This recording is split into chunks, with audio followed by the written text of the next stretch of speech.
She made me sign it on my knees. Laughed while her family watched. Called me a gold digger who'd never amount to anything. The prenup said I'd leave with nothing if we divorced.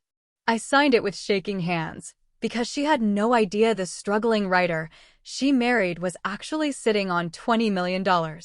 And I had no intention of telling her. Not until the perfect moment. That moment came exactly 11 months later, when she tried to leave me for her personal trainer. You should have seen her face when my lawyer walked in. Victoria's mother, Catherine Sterling, sighed dramatically. Just sign it, Ethan. We all know what you are. Hey everyone, it's so good to see you back here. Before we dive deeper into Ethan's story, and trust me, you're not ready for where this goes, I want to know, where in the world are you watching from? Drop your city or country in the comments. And hey, how are you doing today? I mean it, I love hearing from you all. Quick question though, have you subscribed to the channel yet? If not, hit that subscribe button right now because stories like this one, they're going to change the way you think about patience, revenge, and justice. You won't want to miss a single upload. Okay, now let's get back to Ethan.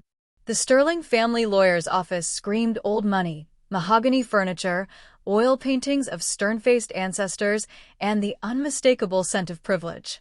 Ethan, 28 years old, shifted uncomfortably in his borrowed suit that didn't quite fit across the shoulders. For the past 6 months of their engagement, Victoria and her family had systematically made him feel small, insignificant, unworthy. But today, there was something different in Ethan's eyes. Something calculating behind the practiced humility. Victoria leaned forward, her 4-carat diamond engagement ring, that Ethan supposedly couldn't afford. Her father had bought it, catching the light. Babe, it's just a formality. Unless. Her perfectly glossed lips curved into a smirk. Unless you're planning to divorce me and take my family's money. She laughed musically. Her father, Richard Sterling, didn't. His cold eyes remained fixed on Ethan. Sign it, son, Richard commanded. Men like you, well, we just want to protect our daughter. Ethan signed. Every single page. The scratch of pen on paper the only sound in the oppressive silence. What they didn't know, Ethan Chin was the anonymous creator of a software algorithm that had sold to a tech giant for $20 million just 8 months ago. The NDA he signed prevented him from discussing it with anyone. His struggling freelance writing career was actually just his hobby. His cramped apartment in the unfashionable part of town? A deliberate choice. His second-hand Honda? Strategic. As Ethan signed the last page, he looked up at Victoria's face, the woman he thought he loved, and realized with crystalline clarity what he'd been to her all along. A trophy for her to pity, a project to fix, someone to feel superior to. And in that moment, he made a decision that would change everything. The prenuptial agreement stated in merciless legalese, in the event of divorce initiated by either party within the first 5 years, the non-Sterling party receives nothing. No assets, no alimony, nothing. Ethan's inner voice was calm as he handed back the signed documents. 11 months. That's all I need to give her. 11 months to show me exactly who she is. And then we'll see who has nothing. In his mind, Ethan flashed back to their first meeting at a charity gala 1 year ago, an event he'd only attended because his financial advisor insisted he start living a little. Victoria had been drawn to him immediately, charmed by what she called his humble, artistic soul. He remembered how she'd introduced him to her parents at their engagement party, her hand possessively on his arm. "This is my charity project," she'd whispered loudly enough for him to hear, laughing as though it were a joke they shared. He'd endured the whispers from her friends. She's always had a savior complex. He'd learned to smile through family dinners where Richard offered him jobs in tones dripping with condescension. He'd stayed quiet when Victoria told friends she was supporting his little writing dream. He'd watched her post Instagram stories about loving someone for who they are, not what they have, while tagging luxury brands in the same breath. But there was something else. Something Ethan had discovered 3 weeks before the wedding, a series of messages on Victoria's laptop. She'd left it open when she went for a shower, and the notifications had caught his eye. Messages with someone named Drew. the personal trainer Victoria had insisted was just for fitness. Messages suggesting their relationship had started before Ethan entered the picture.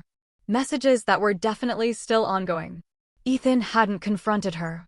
Instead, he'd been quietly documenting. Waiting. Planning. Here you go.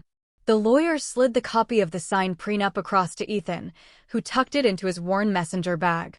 As he stood to leave the office, Victoria rose gracefully and kissed his cheek, her expensive perfume enveloping him.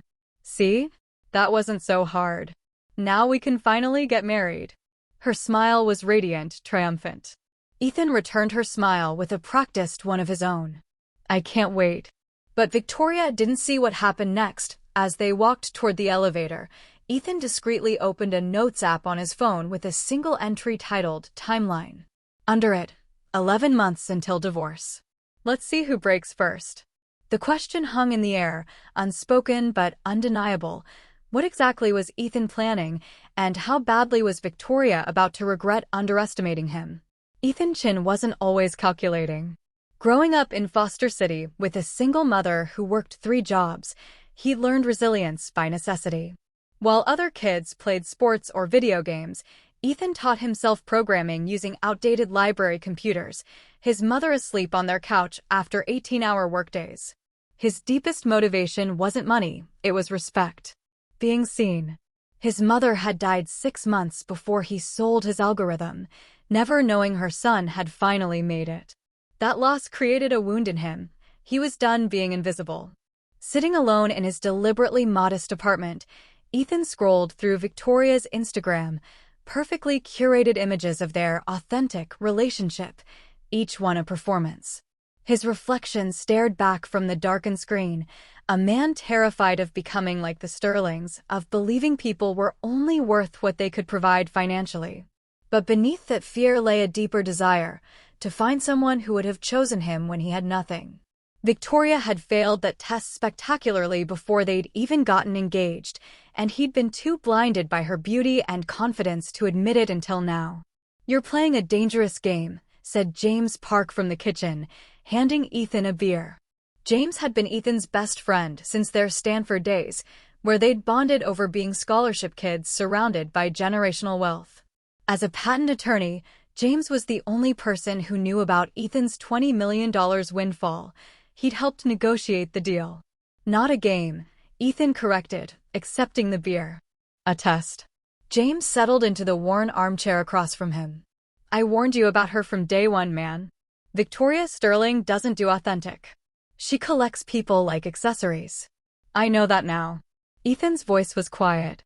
I just need to document exactly how deep it goes before I end it. Revenge doesn't heal anything, James said, studying his friend's face. You know that, right? Ethan didn't answer. Victoria Sterling's life looked perfect through the filter of her 500K Instagram followers. Beautiful, charismatic, the daughter of real estate mogul Richard Sterling, she'd built a personal brand around authentic love and real relationships. What her followers didn't see, Victoria had dated projects her whole life, men she could fix, control, or save. Men who made her feel powerful by comparison. Men who would never eclipse her own spotlight. I think he's the one, Victoria told her friend Melissa over drinks at Soho House. He's so uncomplicated. She smiled fondly, as though describing a beloved pet. He literally shook when I introduced him to Daddy. It was adorable. What Victoria didn't say, Ethan was supposed to be another notch in her savior complex belt. Another man grateful for her attention. Her hidden truth? She was terrified of being ordinary, of not being special enough on her own merits. Richard Sterling had built an empire on other people's foreclosures. He'd taught Victoria her most fundamental lesson: people were assets or liabilities. He showed affection through control and approved of his daughter's choices only when they elevated the family brand. The writer. Richard had laughed when Victoria first mentioned Ethan. Darling, writers are for cocktail parties, not marriages. But he'd changed his tune when he met Ethan, a man so clearly out of his depth in their world that he'd never be a threat. Richard recognized a useful prop when he saw one.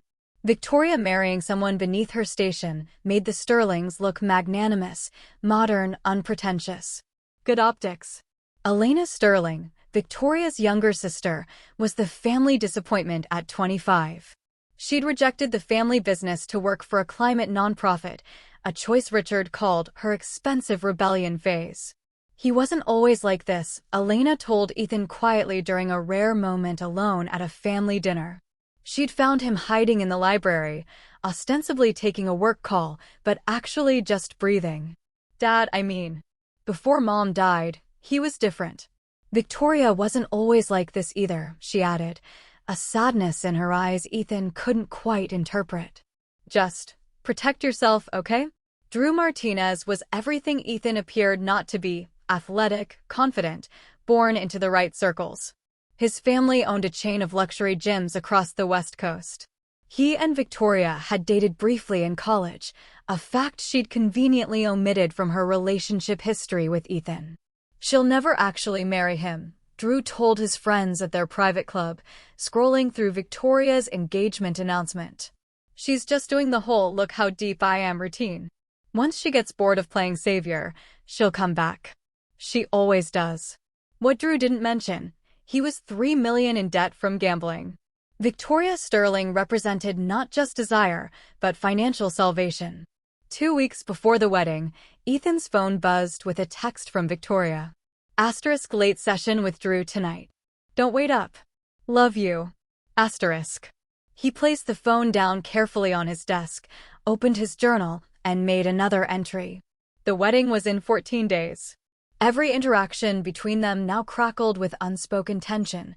Victoria planning their honeymoon, which her parents were paying for, Ethan agreeing to everything, playing the perfect accommodating partner. What no one saw: Ethan's meticulous documentation. Not just of Victoria's betrayals, but of his own complicity. I saw the red flags, he wrote in his journal. I ignored them because she was beautiful and wanted me. What does that say about me? Victoria noticed something different about Ethan lately. He was too agreeable. Too calm. She was used to men who fought for her attention, who became insecure when she pulled away.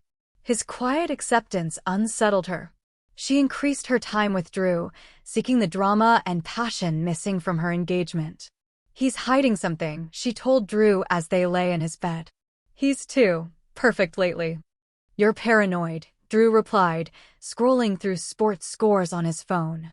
The guy worships you. What could he possibly be hiding? What Ethan was hiding: he'd hired a private investigator. Not to follow Victoria, he already knew about her affair, but for something else he wouldn't explain, even to James. What Victoria was hiding: her father was facing a federal investigation for real estate fraud. Not yet public, but serious enough that certain assets were being quietly moved offshore. What Drew was hiding: he'd been pressuring Victoria to leave Ethan before the wedding. Not for love, but because his creditors were getting impatient. What Elena was hiding: she had evidence that could put her father in prison. At the rehearsal dinner, Richard Sterling stood to give a toast. The light caught his perfect veneers as he raised his glass. To Ethan, who's lucky enough to join this family. May he always remember how fortunate he is. The guests laughed appreciatively. Ethan raised his glass in response, locked eyes with James across the room, and thought, 10 months, 3 weeks, and 6 days. Then we'll talk about who's fortunate. Victoria, resplendent in designer silk, placed her hand possessively on Ethan's thigh. Her engagement ring caught the light, throwing prisms across the white tablecloth. She had no idea her fiancé was already counting down to the end. The Sterling wedding was a 3-day spectacle of wealth. $300,000, transforming the family's Hamptons estate into a fairy tale of white roses and crystal. Victoria floated down the aisle in custom Ellie Saab, her father beaming with proprietary pride beside her.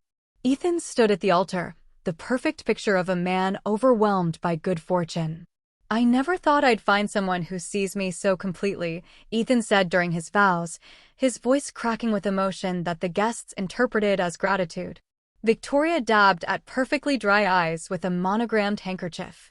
Her whispered response as they walked back down the aisle: everyone is obsessed with us. My publicist says we'll definitely make the society pages. Before we continue, can I ask a tiny favor? Hit that subscribe button. It means more than you know. Seriously, these stories take days to research and put together, and your subscription tells me you're enjoying them. Plus, you'll never miss an update. Thanks for being here. Now let's get back to Ethan and Victoria's reception. The reception was in full swing, guests drinking $200 per bottle champagne and dancing to a 12-piece orchestra when Victoria pulled Ethan aside. Baby, can you grab my phone from the bridal suite? I want sunset photos for Instagram. Ethan nodded, ever the accommodating husband, and made his way through the maze of the Sterling mansion to the suite where Victoria had prepared for the ceremony. Her phone lay on the vanity, surrounded by discarded makeup brushes and hairpins. As he reached for it, the screen lit up with a notification. Drew *, can't believe you actually married him. When are you going to tell him the truth? Ethan's finger hovered over the message. A moment's hesitation, then he unlocked the phone with the passcode he'd seen Victoria use 100 times. Victoria *, why would I? The prenup protects everything. Give me a year, then we can be together without my dad cutting me off. Ethan is so in love he won't even see it coming. Drew *, a year is too long. I love you, V. Victoria *, I love you too. This is just business. Ethan was always just temporary. Ethan felt something cold and clear crystallize inside him. He took screenshots, sent them to himself, deleted the evidence of his snooping from her phone, and returned it to its place. As he stood in the opulent room that reeked of Victoria's perfume, any remaining guilt about his plan evaporated entirely. But Ethan didn't confront her. Instead, as Victoria dragged him onto the dance floor for their first dance, he pulled her close and whispered in her ear. I have a confession, he murmured. Victoria stiffened against him. What? I've been working on a new project. Something big. He kept his voice humble, uncertain. It might actually make some real money. I didn't want to say anything until I was sure, but we might not be so financially dependent on your family much longer. Victoria's expression flickered excitement? Concern? She recovered quickly, her society smile snapping back into place. That's wonderful, baby. Tell me more. I'll explain on the honeymoon. I wanted to pull my weight. For us. She kissed him, and Ethan could taste the lies between them. Their honeymoon in Bali stretched in front of them like a beautiful mirage, a Sterling-funded paradise of private villas and exclusive experiences. On their third night, over dinner on a cliffside terrace, Ethan began his performance. So, about my project, he said, nervously twisting his napkin. It's a software algorithm I've been developing. There's a company interested in acquiring it. Victoria feigned attentiveness, but her eyes betrayed her boredom. Until. They're talking maybe $500,000 if things work out. Her head snapped up, champagne glass suspended halfway to her lips. $500,000? Ethan, that's amazing. He showed her fabricated documents on his phone, carefully crafted to suggest he was about to make it, but not so much that she'd call off her plan with Drew. Victoria's reaction was perfect, supportive externally, but Ethan noticed how quickly she excused herself after dinner, claiming jet lag. From the bathroom, he heard the unmistakable sound of text messages being frantically sent. The next morning, Victoria suggested extending their honeymoon by 3 days. My treat, she insisted, eyes gleaming with new calculation. We should celebrate your big break. On their 5th day in Bali, Victoria announced she was spending the afternoon at the resort spa. You should relax by the pool, baby. You've been working so hard. Ethan settled at the hotel's infinity pool bar, laptop open to maintain his cover story. He was deep in actual work emails when a woman's voice interrupted him. You're Ethan Chin. Not a question. Ethan looked up to find a woman in her early 30s regarding him with cool assessment. Unlike the other resort guests, she wore a simple linen shirt and dark jeans instead of resort wear. Do I know you? He asked, closing his laptop instinctively. She sat down uninvited. No. I'm Sophia Martinez. My firm bets tech acquisitions. Your algorithm revolutionized predictive analytics for supply chain management. She leaned forward, lowering her voice. You're not worth $500,000, Mr. Chen. You're worth 20 million at least. Ethan's blood ran cold. I don't know what you're talking about. Sophia's dark eyes remained steady. Yes, you do. And I also know my idiot brother Drew is sleeping with your wife. So here's what I'm wondering. What's your play? Ethan's face betrayed nothing, but his mind raced. How much did this woman know? How had she found him? And most importantly, what did she want? I'm not here to expose you, Sophia continued, signaling for a drink. I'm here to warn you. About? Drew is broke. Gambling debts to people you don't want to know. He's convinced Victoria to invest in a sure-thing gym franchise once she has access to your money. It's a scam. They'll lose everything, including your algorithm proceeds. Ethan studied her. Why are you telling me this? Sophia accepted her drink from the bartender before answering. Because Drew is a disaster, but he's still my brother. If he cons your wife and you press charges, he goes to prison. But if someone warned them off before they did anything criminal. She shrugged. You seem like the patient type. I'm betting you have a better plan than watching him destroy his life. The pieces rearranged themselves in Ethan's mind. What do you want in return? Information. I'm thinking of acquiring tech startups. You've navigated that world successfully. Be my advisor. Help me avoid the mistakes you've seen others make.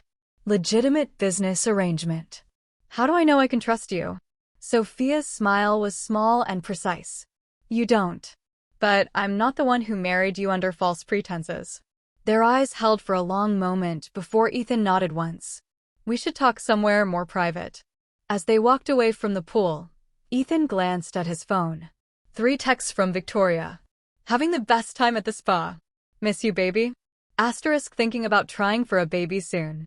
Wouldn't that be perfect? Asterisk. He showed Sophia the messages. Well, she said, something like admiration in her voice. Looks like your wife is accelerating her timeline too. Over the next 8 weeks, Ethan orchestrated his rise to success with meticulous attention to detail. His phone would ring during dinner with the Sterlings, calls he'd taken hushed, excited tones about server capacity and scaling timelines.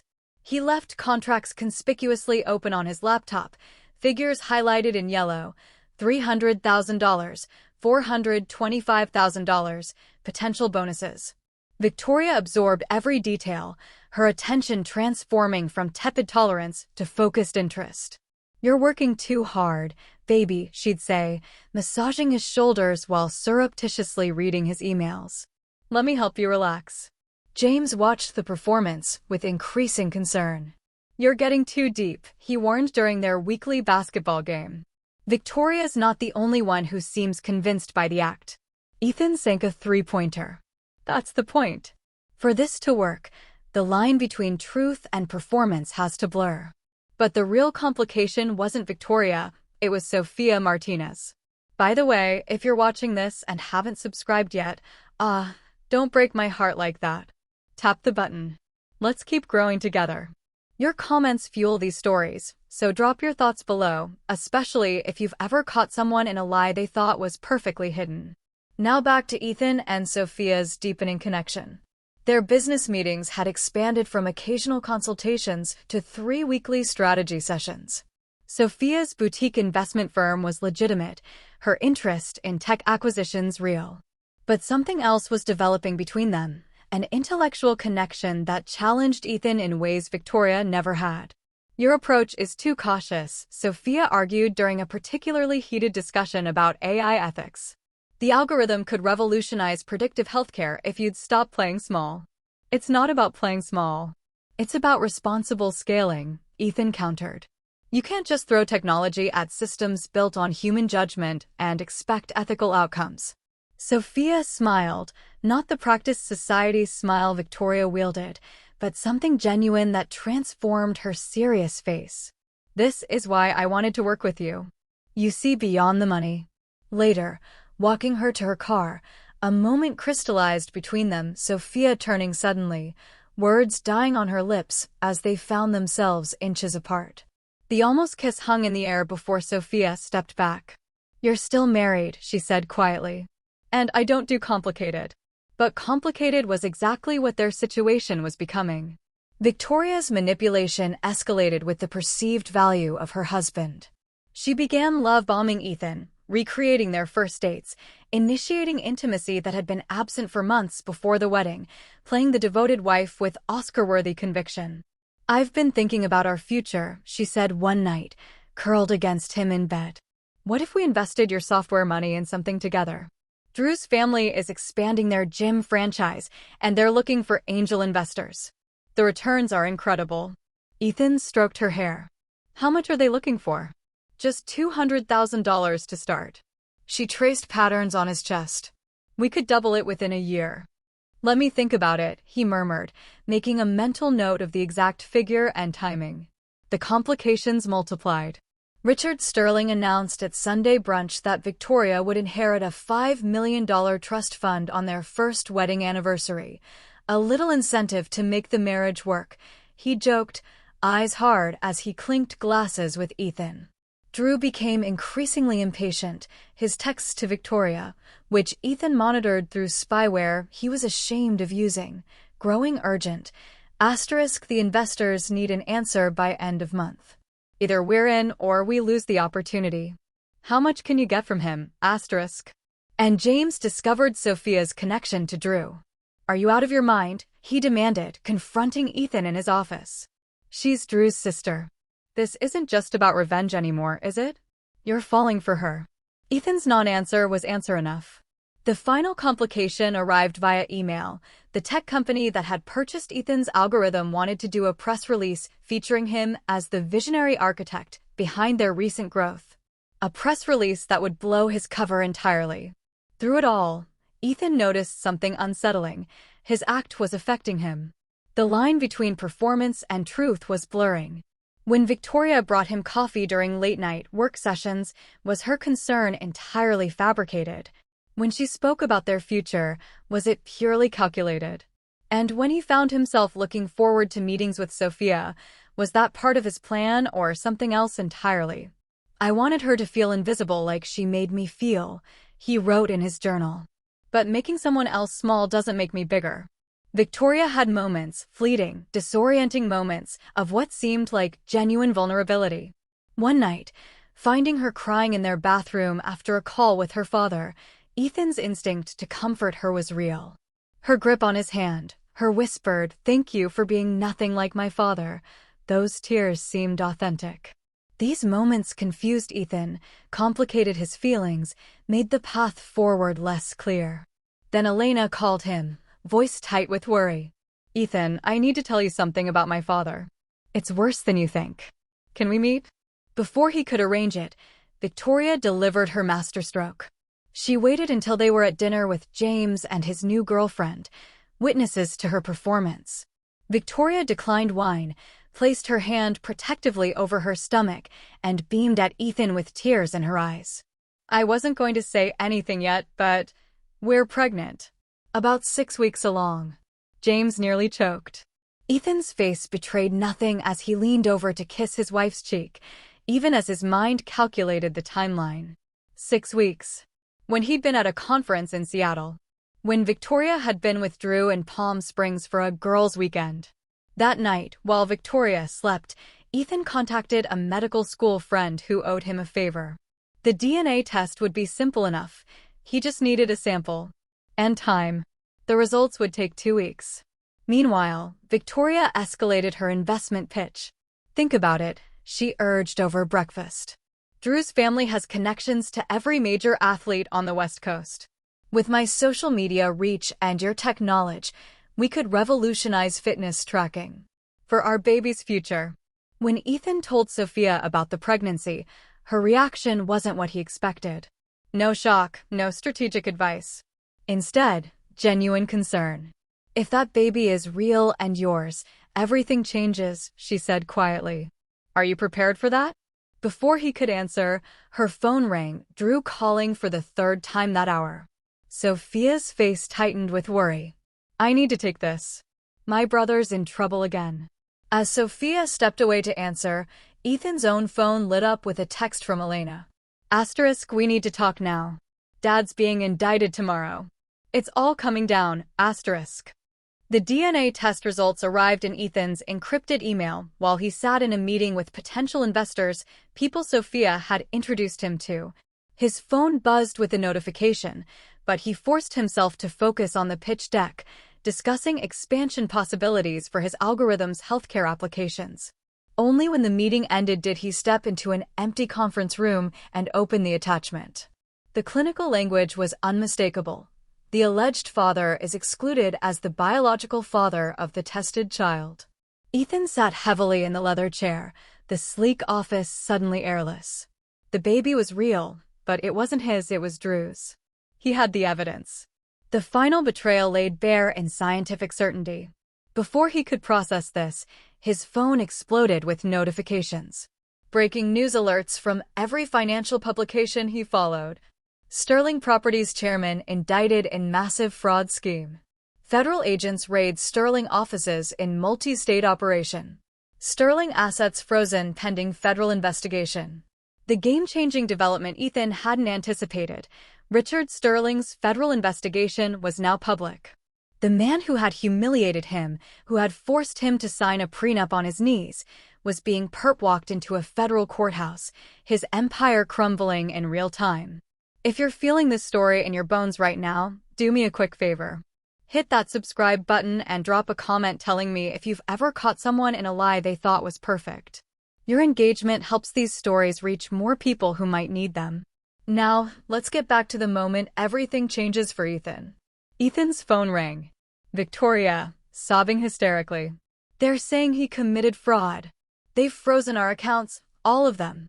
Daddy says it's a mistake, a witch hunt, but they took his passport and her voice cracked. Ethan, I don't know what to do. For the first time since their engagement, Victoria's distress seemed entirely genuine. There was no performance in her terror, no calculation in her plea for help. The $5 million trust fund Victoria was supposed to inherit on their anniversary? Gone. Frozen with the rest of the Sterling assets. The prenup that had been designed to protect Victoria's wealth now protected nothing. The family's Hamptons estate, their Manhattan penthouse, the vacation properties in Aspen and Palm Beach, all under government scrutiny. The implications hit Ethan in waves. Victoria didn't know he knew about the paternity. Richard didn't know Ethan was wealthy. Drew didn't know the Sterling money had evaporated. And none of them realized how completely the power dynamics had shifted. I'm coming home, Ethan told Victoria, his voice calm despite the earthquake rearranging his plans. We'll figure this out. As he left the building, Sophia called. I just heard about Sterling. Are you okay? I don't know, Ethan answered truthfully. Everything's changed. My brother's panicking, Sophia said. He's been calling Victoria nonstop, but she's not answering. Why would he panic about her father's legal troubles? Sophia paused. Because he's involved, Ethan. The gym franchise? It's a money laundering front for some of Richard's operations. Drew didn't tell Victoria that part. The web was more tangled than Ethan had imagined. Drew hadn't just been using Victoria for her money, he'd been using her as unwitting cover for her father's crimes. When Ethan arrived home, Victoria was surrounded by shopping bags, a stress shopping spree before her credit cards were deactivated. Her eyes were puffy, mascara streaked down her cheeks. What are we going to do? She asked, looking younger and more vulnerable than Ethan had ever seen her. Everyone's abandoning us. Even Drew won't take my calls now. Ethan's revenge script had no lines for the scene. This broken woman wasn't the calculated manipulator he'd married. She was a victim of her father's machinations too, raised to value wealth above all, taught that relationships were transactions, now watching her entire identity collapse. We'll manage, he said, sitting beside her. My software deal is still happening. Victoria looked up, hope breaking through her despair. You mean your $500,000? That could help with the lawyers, maybe. It's more than that, Ethan heard himself say. The deal's better than I initially told you. Before he could elaborate, the doorbell rang. Richard Sterling stood outside their apartment, his bespoke suit replaced by casual clothes that couldn't quite disguise his diminished bearing. The media siege at his own home had driven him to seek refuge with his daughter. Ethan, Richard said, extending his hand as if they were meeting for the first time. "I appreciate you letting me in."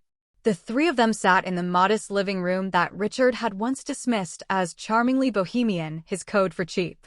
Victoria made coffee while Richard explained the situation in careful terms: a misunderstanding, overzealous prosecutors, a business rival's revenge. Then came the request Ethan had never anticipated. "I need to ask a favor, son." Richard leaned forward, his voice low so Victoria wouldn't hear from the kitchen. "Man to man. I know you're not wealthy, but you're doing better now with this software deal, and I need a loan to cover legal fees. Just temporarily." "How much?" Ethan asked, maintaining his neutral expression. "250,000. I'll pay you back when this clears up. For Victoria's sake." The number was precise, exactly what Drew had tried to extract from them for his gym franchise. In this moment, Richard Sterling, the man who had made Ethan sign that prenup while looking down his nose, was begging him for money. Ethan studied his father-in-law's face, searching for any trace of the arrogant tyrant who had dismissed him for months. All he found was desperation. "I'll think about it," Ethan said finally. "I need to check what I can access." That night, after Victoria had finally fallen asleep with the help of a sedative, Ethan drove to James's apartment.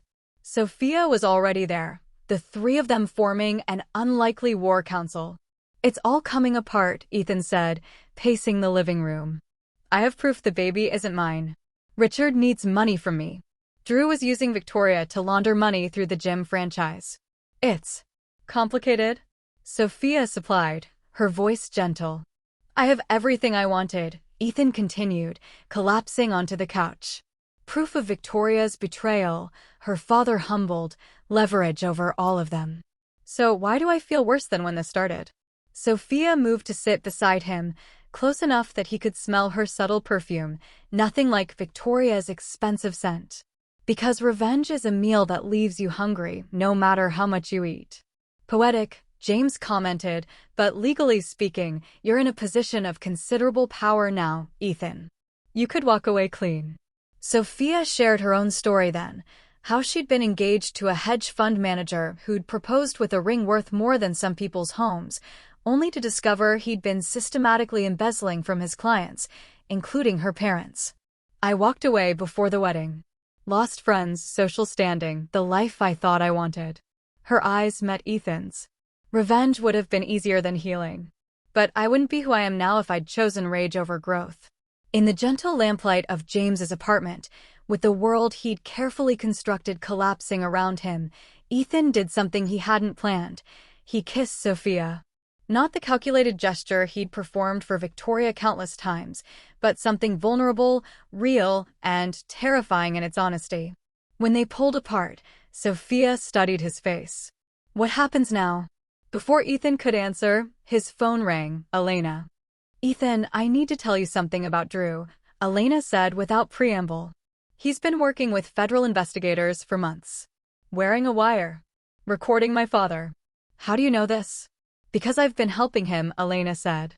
"I'm the one who took the evidence to the FBI in the first place." Ethan felt the ground shift yet again. "Does Victoria know?" "No. And you can't tell her yet. There's more happening than you realize. Can you meet me tomorrow? Drew will be there too. It's time you knew everything." After he hung up, Ethan turned to Sophia and James, his expression grave. "I need to decide. Do I expose everything and destroy Victoria when she's already down? Do I help Richard despite everything he did to me? Do I tell Victoria I know about the baby?" Sophia took his hand. "What if you just walked away? Divorced her, took your money, and started over? Let them destroy themselves without your help." The choice hung in the air between them: justice, mercy, or indifference. A chance for legitimate happiness with Sophia versus the satisfaction of watching the Sterlings fall. Ethan made his decision. "I'll meet with Victoria and Drew tomorrow without revealing what I know.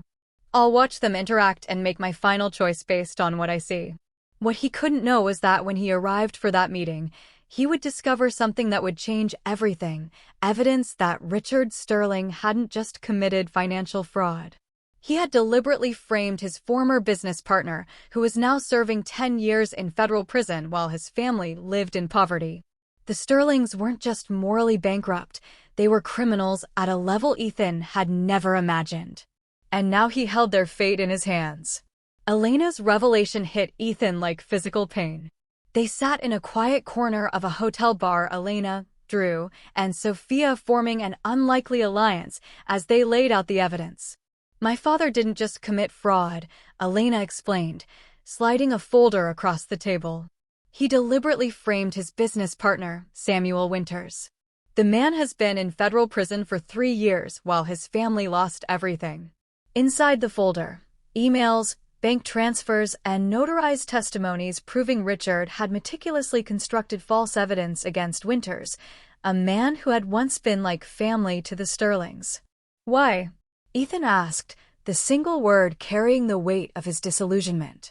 Because Sam discovered Dad was laundering money for some very dangerous clients, Elena said. He threatened to go to authorities. Dad made sure Sam went to prison instead. Drew nodded grimly. I got involved with the gym franchise without knowing it was dirty. By the time I figured it out, they made it clear I was in too deep to walk away. So you wore a wire, Ethan said. For immunity. For protection, Drew corrected. These people don't just sue you, man. They make you disappear. Something broke inside Ethan then, the careful separation between justice and vengeance collapsing. The Sterlings hadn't just hurt him, they'd destroyed innocent lives, families, legacies. His revenge plot seemed trivial compared to Richard's actual crimes. Settle in, get comfortable, and if you haven't subscribed yet, go ahead and do that. You're safe here. This story is about to take an even more intense turn, and I'd hate for you to miss how it ends. Your subscription tells me these real-life dramas resonate with you, and trust me, there are many more to come. Now, back to Ethan's moment of truth. I'm going to make this right, Ethan said, standing abruptly. All of it. Sophia caught his arm. Ethan, don't do anything rash. The FBI is building their case. Let them handle it. They're too slow. Richard's already moving money offshore. Another family could lose everything while we wait for the system to work. This isn't just about justice anymore, Sophia argued, her voice tightening. It's obsession. You're going to lose yourself in this crusade. Ethan pulled away. Maybe that's what needs to happen. Sophia's eyes hardened. Then you do it without me. I can't watch you self-destruct. She gathered her purse. Call me when you remember who you really are. Her departure left a void, the rational center of their unlikely team now gone. James texted that he couldn't be involved if Ethan went vigilante. Even Drew looked uncertain. Only Elena remained resolute. Whatever you decide, I'm in. Someone has to stop him. Returning home, Ethan found Victoria huddled on the bathroom floor, pale and terrified. I'm bleeding, she whispered, tears streaming down her face. The baby, something's wrong. All thoughts of revenge evaporated in that moment. Despite everything, the lies, the betrayal, the paternity test, this was a human being in genuine distress. Ethan called an ambulance and held Victoria's hand the entire ride to the hospital, her fingers clutching his with desperate strength. I'm scared, she sobbed as they waited for the doctor. I know I haven't been a good wife. I know you deserve better. But I'm really scared, Ethan. The doctor confirmed Victoria was experiencing complications, threatened miscarriage, requiring bed rest and monitoring. As she underwent ultrasounds and blood tests, Ethan stepped into the hallway to call Sophia. He needed her steadying presence, her clarity. The call went straight to voicemail. Over the next 48 hours, obstacles mounted like an avalanche. The private investigator Ethan had hired was arrested on unrelated charges, though the timing suggested Richard Sterling's remaining connections were at work. The evidence Ethan had compiled against Victoria and Richard was suddenly deemed inadmissible by the legal experts he consulted. James called with a warning. Someone's been asking questions about your surveillance of Victoria. If you documented her affair illegally, you could face charges yourself. Sophia's continued silence felt like physical absence, a piece of himself now missing. Victoria's doctor informed them the pregnancy required a high-risk specialist they couldn't afford with the Sterling accounts frozen. And then Elena disappeared. Her phone disconnected, her apartment empty, no trace of where she'd gone or why. Sitting beside Victoria's hospital bed while she slept, Ethan confronted his darkest fear. He'd become exactly what he despised. In his quest for justice, he'd begun measuring people by what they could provide: evidence, validation, satisfaction. The very thing he'd condemned Richard Sterling for doing. When Victoria woke, her eyes clearer than they'd been in days, she looked directly at him. "Is the baby yours?" she asked, voice barely above a whisper. The bluntness of the question stunned him. "What?" "You heard me." Her face was stripped of pretense. "Is the baby yours?" She knew. She'd known he knew. And in that moment, all the games fell away. "No," Ethan said simply. "But I think you already knew I knew." Victoria started crying, not the pretty, controlled tears she'd perfected for Instagram, but ugly, body-racking sobs. "I'm sorry," she gasped between breaths. "I'm so sorry. I don't even know who I am anymore. My whole life I've been whoever my father wanted, whoever men wanted. I don't know how to be real." The confession cracked something in Ethan's chest, not forgiveness, but perhaps the beginning of understanding. "Why Drew?" he asked. "Because he was familiar. Safe. Part of the world I knew." She wiped her eyes. "And because I was terrified you'd realize I'm nothing without my father's money. That there's no me under all this." She gestured vaguely at herself. Ethan made the hardest decision then, one not driven by revenge or justice, but by the sudden, clear realization that staying in this marriage would destroy them both. "I'm going to pay for your medical care," he said quietly. "I'm going to make sure you and the baby are safe.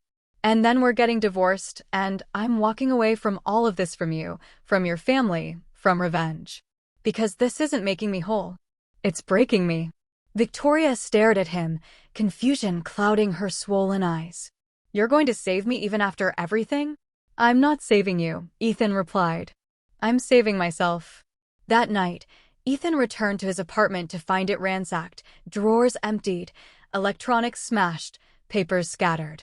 On the wall, spray-painted in vivid red, "Drop it or next time it's not your apartment." Richard Sterling's warning couldn't have been clearer. His phone rang. James, voice tight with urgency. "Elena's in the hospital. They found her beaten in a parking garage. She won't say who did it, but Ethan.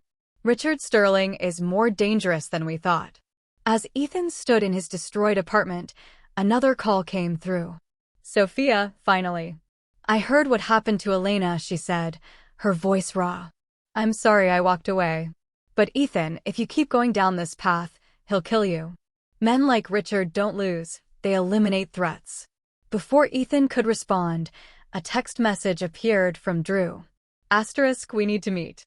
I have information about Richard that could protect you. But it'll cost everything you have to use it.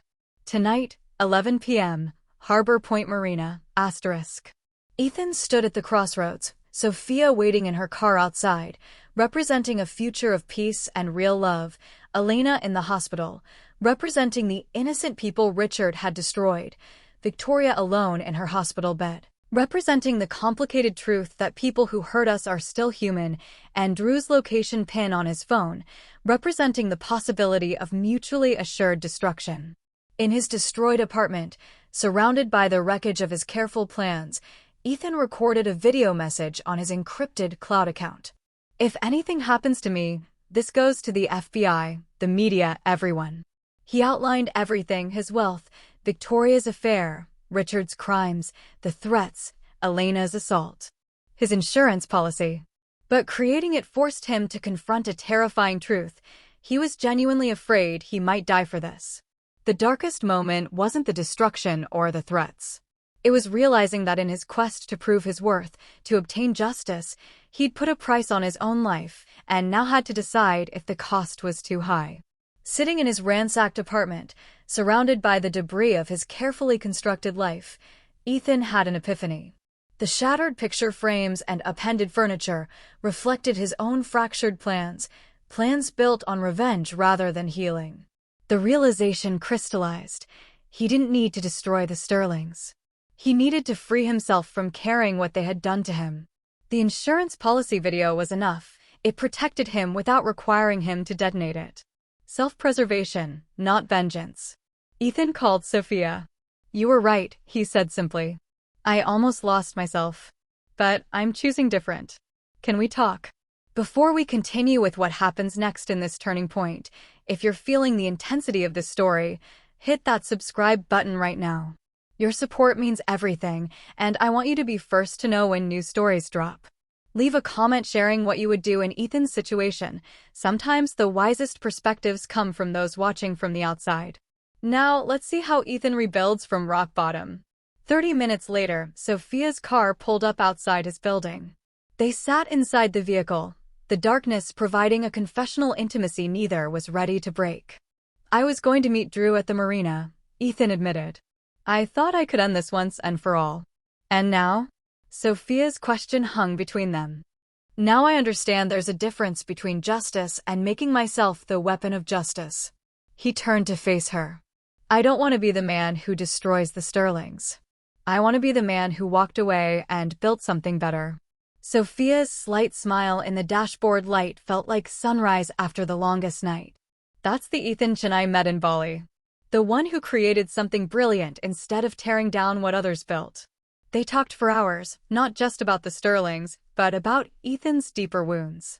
His pride, his need to be seen as worthy, his fear that without revenge, he was just someone who got walked over. You want to know what makes you worthy? Sophia asked, her hand finding his in the darkness. The fact that you're choosing to stop. That takes more strength than any revenge ever could. Together they crafted a new plan. Get Ethan legally separated from Victoria's mess, protect Elena, and let the federal investigation take down Richard naturally. No heroics, no crusades, just clean extraction. Drew still wants to meet, Ethan said, checking his phone. He claims to have information. Then we meet him together, Sophia decided. With James there as your attorney. The marina at midnight was fog-shrouded and eerie. Drew waited on his boat, a luxury vessel soon to be seized by federal authorities. James arrived separately, briefcase in hand, every inch the legal professional despite the hour. You brought reinforcements, Drew observed, eyeing Sophia with a mixture of relief and wariness. Smart move. What's the information? Ethan asked, staying on the dock while James boarded to inspect the boat for recording devices. Drew's revelation stunned them all. He'd been wearing a wire for the FBI for months, cooperating against Richard Sterling in exchange for immunity on his own fraud charges. Richard threatened my family, Drew explained, unable to meet his sister's eyes. Threatened Sophia specifically. That's when I realized Victoria and I were just collateral damage to him. Neither of us mattered. Why tell me this now? Ethan demanded. Drew produced a USB drive. Because the FBI is building methodically and Richard is getting desperate. These are recordings proving he orchestrated the harassment against you, including Elena's beating. The bombshell landed heavily. Victoria didn't know about any of it, the money laundering, Elena's assault, even parts of the real estate fraud. She's been as manipulated by her father as anyone. Ethan processed this, understanding reshaping his perception of his wife. Not innocent, but perhaps not the mastermind he'd imagined either. The FBI wants to use you, Drew continued. Set up a meeting with Richard where you offer that loan. Get him to incriminate himself one last time. James intervened. My client isn't wearing a wire without immunity guarantees of his own. While James negotiated with Drew, Ethan and Sophia stepped away to the end of the dock. The fog parted momentarily, revealing a night sky scattered with stars, a reminder of the world beyond this tangled web of deception. You don't have to do this, Sophia said. You could walk away right now. Start over. Ethan considered this, the clean escape, the fresh beginning. With Sophia, if she wanted that too. I need to finish this, he decided. Not for revenge. For closure. For Elena, for Samuel Winters, for everyone Richard hurt. Sophia nodded, understanding. Then let's do it right. They sealed this new beginning with a kiss that held no calculation, no performance, just the promise of something genuine. For the first time in longer than Ethan could remember, he felt no need to prove his worth. It simply existed, recognized in Sophia's steady gaze. I can't promise I'll never hurt you, Sophia said as they broke apart. but I can promise I'll never lie about who I am or what I want." "That's all I ever needed," Ethan replied, the simplicity of the truth almost overwhelming. The unlikely alliance formed over the next 48 hours. Ethan, the wronged husband with evidence and resources. Sophia, the strategic business mind. James, the legal expert. Drew, the inside man with FBI connections.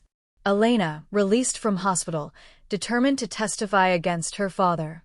And most surprisingly, Victoria, who, from her hospital bed, had begun to realize how completely her father had controlled her life. They weren't united by revenge, they were united by the common goal of stopping Richard Sterling from hurting anyone else and freeing themselves from his toxic influence. The key insight came during a strategy session at James's office. Ethan was explaining his algorithm to the FBI agents, how it predicted supply chain disruptions by analyzing thousands of seemingly unrelated data points. "Wait," he said, an idea forming.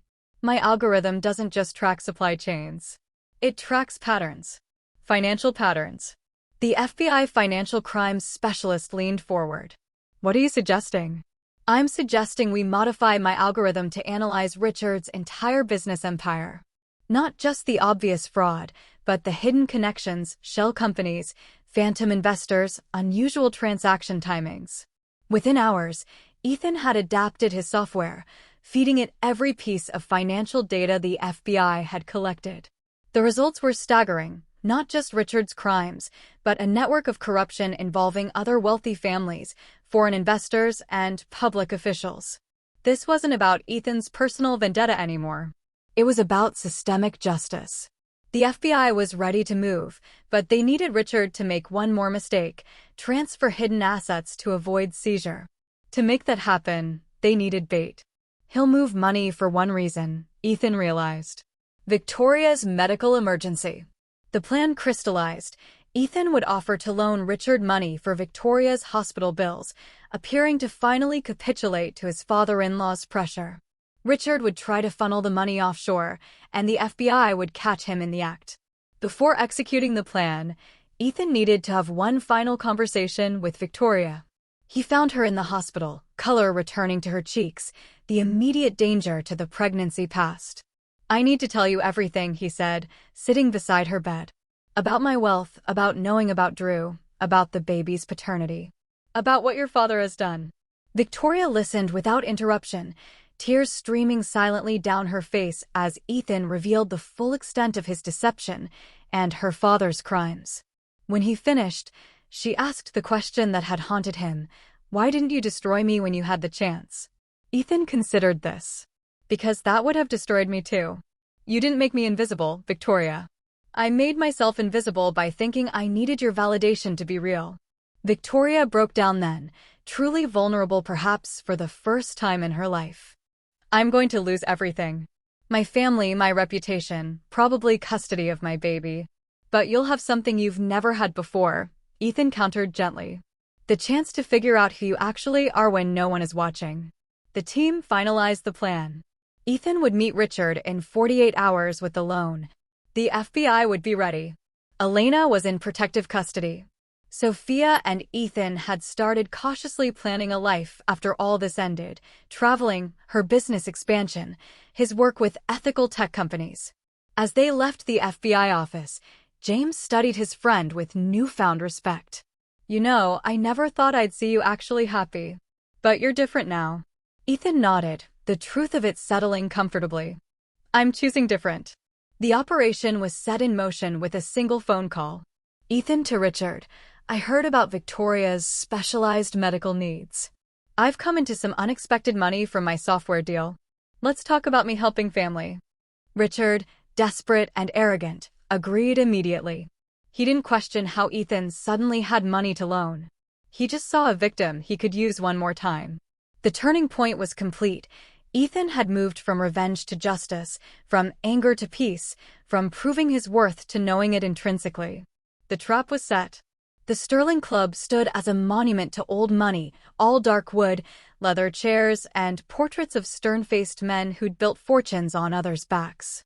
Ethan had been here once before, the day he'd signed the prenup, when Richard had made sure he understood his place in the Sterling hierarchy. Today, he returned on his own terms. FBI agents positioned themselves strategically throughout the building, the bartender, 2 members reading newspapers, a waiter setting up for lunch service. All wore wireless earpieces, recording every word of what was about to transpire. Richard Sterling arrived 15 minutes late, a power move he'd used countless times. He looked surprisingly composed for a man under federal indictment, though the designer stubble couldn't quite disguise his exhaustion. "Ethan," he said, extending his hand with practiced warmth. "I appreciate you meeting me here. If you're feeling the tension building in this story, take a second to hit that subscribe button right now. Each like and comment helps these real-life dramas reach more people who need to hear them. Plus, you'll be first to know when the next explosive story drops." Now, back to the moment everything changes for Richard Sterling. "You look well," Richard observed as they settled into private corner booth, signaling for drinks without consulting Ethan. "All things considered." "I'm managing," Ethan replied. "Victoria's condition has stabilized." "Excellent news. She's always been resilient." "Sterling blood." Richard leaned forward, lowering his voice conspiratorially. "Now, about the matter we discussed. You mentioned you might be able to help with Victoria's medical expenses." Ethan nodded, playing his role perfectly. "My software deal came through better than expected. I can loan you $500,000. But I need to know it's going toward Victoria's care, not your legal defense." Richard's smile didn't reach his eyes. Of course. Family first. Always." What happened next was entirely unexpected. Rather than simply accepting the offer, Richard began explaining, in precise, damning detail, exactly how he would funnel the money through a series of shell companies and offshore accounts. A perfectly legal arrangement that was textbook money laundering. "The beauty of it," Richard continued, warming to his subject, "is that once it's cycled through these entities, it becomes untraceable. We use it for whatever's most urgent. Victoria's care, certainly, but also some pressing matters with my defense team." The wire captured every incriminating word. But instead of letting the FBI make their move, Ethan went off script. "You know, Richard, you remind me of myself 30 years ago," Richard said, misreading Ethan's quiet attention as admiration. "Hungry. Underestimated. I could have made you into something in my organization. Still could, once this legal nonsense clears up." The casual dismissal of his crimes, the lives he'd destroyed, the families he'd ruined, sparked something in Ethan. Not rage, but clarity. "Did you ever love your daughter?" Ethan asked quietly. "Or was she always just another asset to you?" Richard blinked, caught off guard. "What kind of question is that?" "Because I'm trying to understand how someone destroys their own child's ability to love, to trust, to be real," Ethan continued. "Victoria's pregnant with another man's baby, and she's so terrified of you that she tried to pass it off as mine." "That's what you created." Richard's mask slipped. His face hardened, eyes going cold. "My daughter is weak. She always has been. I gave her everything, and she threw it away on losers like you and that trainer." "You gave her everything except permission to be human," Ethan countered. Richard's facade cracked further. "Don't presume to understand my family or my business. You're nothing but a convenient story Victoria can tell her friends, how charitable she is, taking in a stray like you." This was the moment. Ethan leaned forward, voice calm but carrying. "I'm worth $20 million, Richard. I was worth that before I ever met Victoria. I signed your prenup knowing exactly what it meant because I wanted to see who your daughter really was." Richard's face cycled through shock, disbelief, confusion, and rage in rapid succession. "That's impossible," he managed. "You're a struggling writer. Victoria vetted you. Victoria saw what she wanted to see, someone she could feel superior to, just like you taught her." Ethan gestured subtly, and a waiter approached with a folder. Inside, documentation of Ethan's algorithm sale, his current net worth, and his position on the board of the very tech company that had purchased his innovation. "The FBI is listening to every word of this conversation," Ethan continued as Richard stared at the evidence of his wealth. "But more importantly, I've been funding the investigation into your crimes." "The business partner you framed?" I hired attorneys for him. He's being exonerated next week. Elena's testimony? I'm ensuring she never needs your money again. Victoria's hospital bills? Already paid. Richard's face had gone ashen, but his mind was still working, calculating, maneuvering. The prenup, he said suddenly. You get nothing in the divorce. You just admitted you were wealthy before the marriage. That makes the prenup even stronger. You can't touch Victoria's inheritance. Ethan smiled, not in triumph, but with something like peace. There is no inheritance. The FBI has seized everything. And, even if there was, I don't want it. I never wanted your money, Richard. I wanted to prove that I didn't need it. That I was enough without your approval or your daughter's validation or any of it. FBI agents approached from all sides. Special Agent Mercer presented his credentials. Richard Sterling, you're under arrest for fraud, money laundering, tax evasion, obstruction of justice, and conspiracy. As agents secured Richard in handcuffs, Elena emerged from a private dining room where she'd been watching the entire exchange. Richard saw her and lunged, despite his restraints. You did this, he snarled. You destroyed this family. Elena stood tall, unintimidated. No, Dad. You did. I'm just finally strong enough to stop pretending you didn't. After Richard was escorted out, Ethan asked Agent Mercer for one last favor. Victoria had been watching everything via secure video link from her hospital room, an arrangement made by the FBI to secure her testimony. When Ethan entered her room, she was crying, but not the performative tears he was used to seeing. These were quiet, reflective, the tears of someone seeing reality clearly for the first time. I don't know how to apologize for what I did to you, she said as he took the chair beside her bed. You can't, Ethan replied without malice. But you can do something harder, apologize to yourself for what you let happen to you. Your dad made you into someone who could only see relationships as transactions. That wasn't your fault. But staying that person would be. Victoria wiped her eyes. What happens now? Now we both get to figure out who we are when we're not performing for anyone. I've already started. Your turn. Drew's resolution came unexpectedly. Having cooperated fully with the FBI, he faced no charges, but his reputation in their social circle was destroyed. He requested a meeting with Ethan, which took place in the hospital cafeteria, neutral ground. For what it's worth, I did love her, Drew admitted, unable to meet Ethan's eyes. I just loved the idea of easy money more. That's not an excuse. It's just the truth. Are you going to step up for your kid? Ethan asked directly.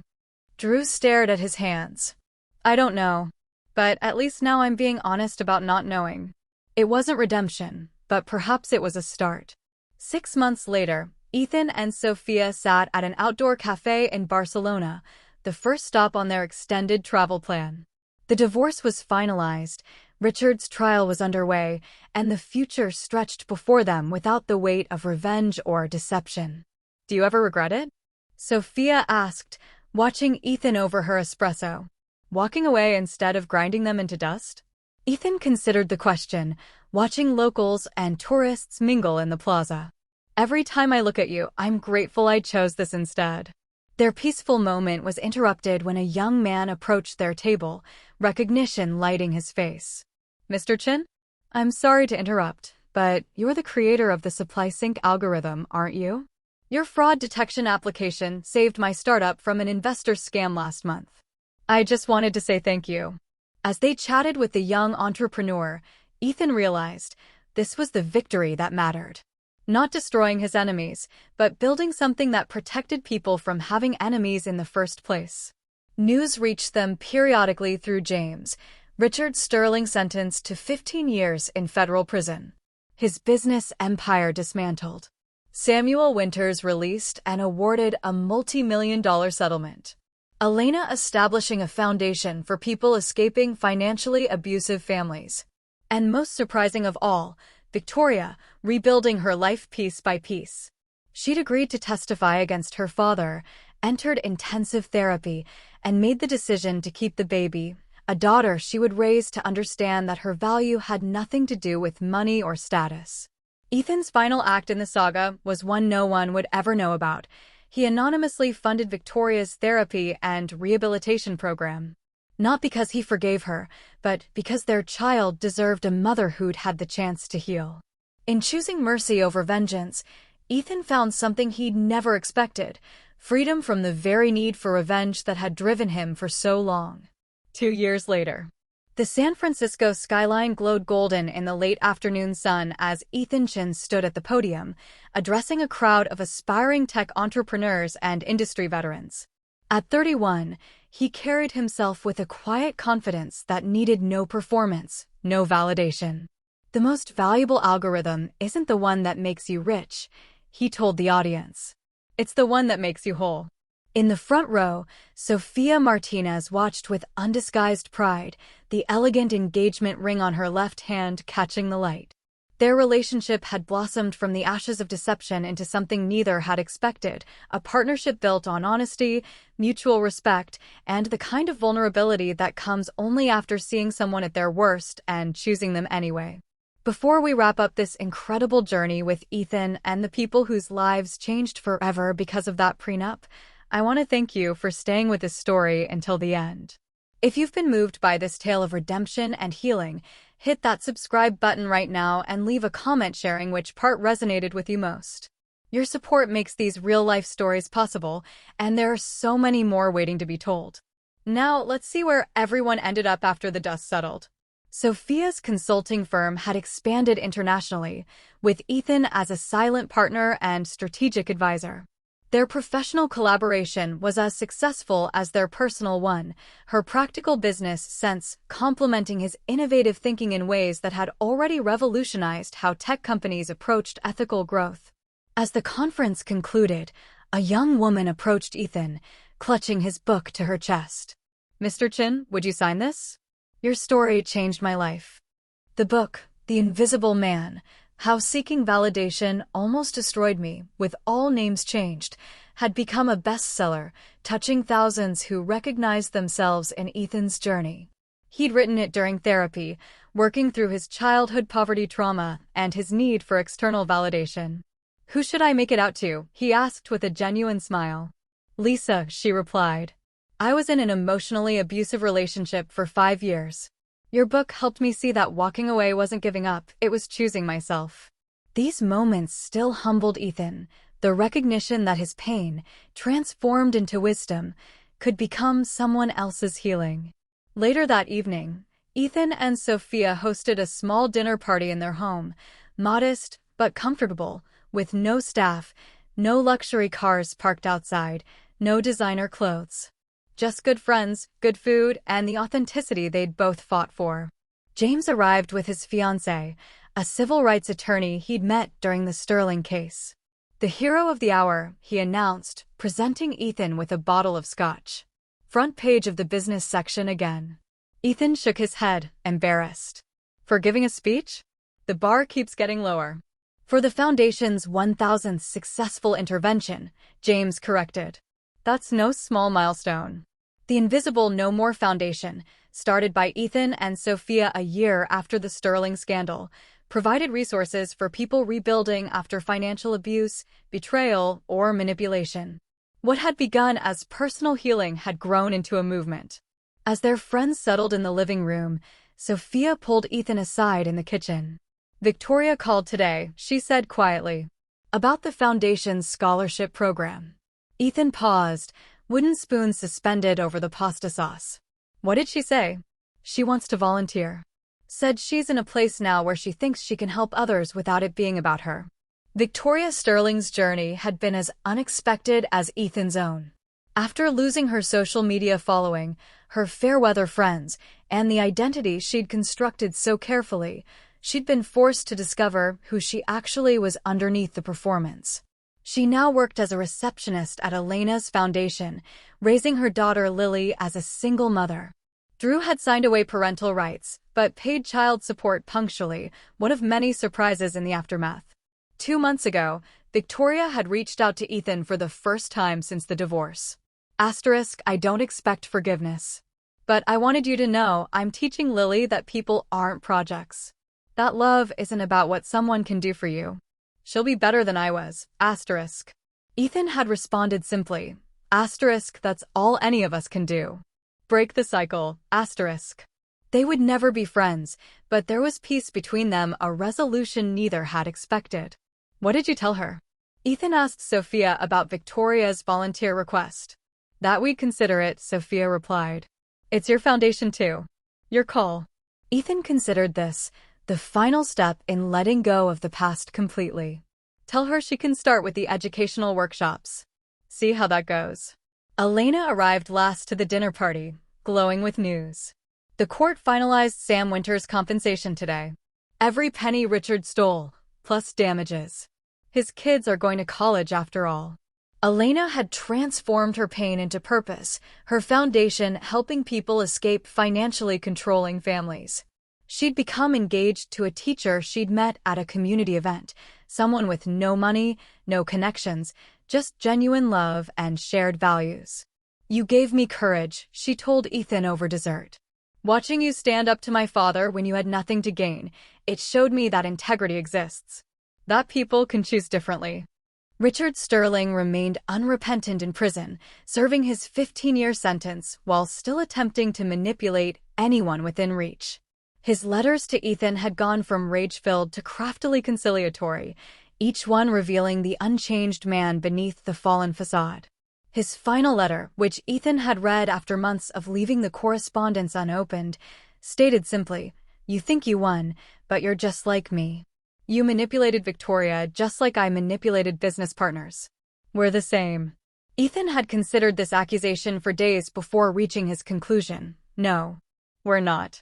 Because when I had the power to destroy, I chose not to. That's the difference. Drew Martinez had perhaps changed the most unexpectedly.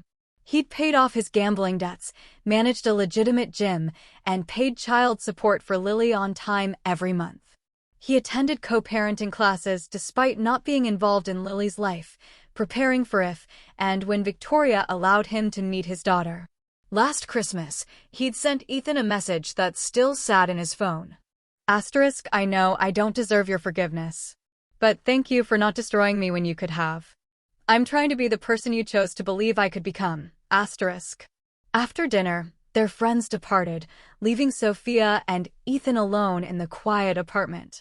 They moved to the balcony, watching the city lights shimmer below as they discussed final details for their upcoming courthouse wedding. Just them, James, and Sophia's parents. No performance, no social media, no proving anything to anyone. My therapist said something interesting today, Ethan mentioned, his arm around Sophia's shoulders. She said I've stopped talking about being enough. That now I just am. Sophia smiled. She's right. That's what I've always seen in you, even in Bali, the man who didn't need to prove his worth because it was inherent. Their professional lives had flourished alongside their personal happiness. Ethan's algorithm was now used by the FBI and multiple international agencies to detect financial fraud. He'd donated millions to educational programs for underprivileged kids. Sophia's consulting firm had become a leader in ethical AI implementation. Together, they worked on projects that meaningfully changed lives. Any regrets? Sophia asked, her question echoing one she'd asked months earlier in Barcelona. Ethan considered the journey, the humiliation, the pain, the revenge plot, the choice to walk away, the life he'd built instead. Just one, he said finally. I regret waiting so long to realize that the best revenge is becoming someone who doesn't need it. As they kissed, the final pieces settled into place. For the first time in his life, Ethan Chin felt genuinely, completely, unshakably at peace. 1 week later, a small envelope arrived at their apartment, a child's drawing of a stick figure family, signed in wobbly letters, Lily. Enclosed was a note from Victoria. Lily's school needed emergency contacts. I listed you because you're the person who showed our family what integrity looks like. Ethan didn't respond, but he kept the drawing. Not as a trophy. As a reminder that how we treat people when we have power over them defines who we actually are. That evening, Ethan taught his weekly coding class to underprivileged kids at the community center, the most fulfilling 2 hours of his week.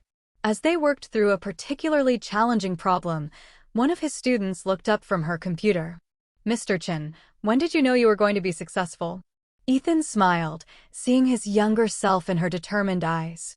The day I stopped trying to prove I deserved success and started living like I was already enough. The greatest lesson of his journey wasn't about revenge or justice or even forgiveness. It was simpler than that. Sometimes the person who walks away isn't giving up. They're simply making space for the life they deserved all along.